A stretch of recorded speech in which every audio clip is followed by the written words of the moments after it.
Asalaamu calaykum waraxmatullaahi wabarakaatuh. Saaxiibada qiimiga badan oo kusoo dhawaada cashir gaaban oo aan uga hadli doono sidee loo ogaadaa magaca ku qoran simikaar kasta.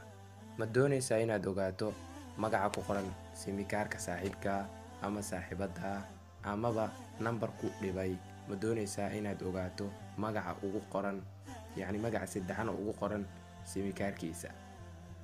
Kaliya waxaad u baahan tahay inaad haysato laf samnid ah. Ma doonayo inaan hadalka idinku sii dheereeyo, step by step ila socda. Waxaad soo furanaysaa foonka taleefankaada, kadib waxaad garaacaysaa xidig 810, kadib afargees ayaad dhehaysaa, kadib send ayaad dhehaysaa ama okay. Kadib waa muhiim inuu ku furan yahay adeega jaab. Then number sireedkaada gelinaysaa. Markaa geliso send ayaad dhehaysaa. Send markaad dhahdo waxaad tagaysaa number 4 ama lacag dirid meesha ay ku qoran tahay. Kadib send ayaad dhehaysaa. Kadib waxaad gelinaysaa nambarka aad rabtid inaad ogaatid magaca saddexan oo ku qoran. Tusaale ahaan nambarkayga gelinaa hadda, waana muhiim inaad eber ka bilaawdid. 615 send ayaad dhehaysaa. Mar labaad oo kugu soo celinaa hubi mobilka ku dhaca, haddana eber 615 sidii oo kale ku celinaysaa. Send ayaad dhehaysaa. Kadib lacag geli oo ku dhaca, wax un iska geli, send dheh. Waa kane magaca oo saddexan halkan ay kugu sheegaya. Ma hubtaa inaad intaas oo lacag u dirayso hebel meeshan kugu soo qoraa.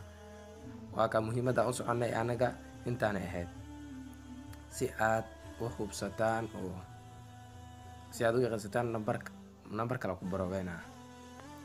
Sidoo kaleeto xidig 810 dhaha afar gees okay. Kadib number sireedka gelinaysaa.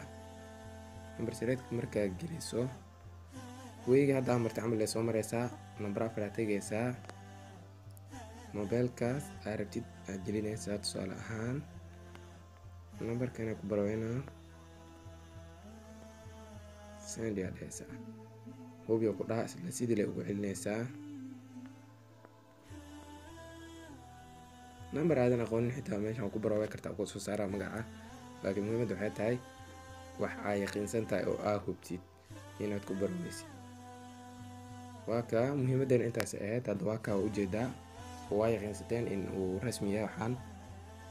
Marka waad ku mahadsantahay daawashada videogan. Haddii aad ka heshay oo uu ku caawiyay, fadlan hanaga iloobin inaad like, share iyo comment in nagu dhiirigeliso. Mahadsanid.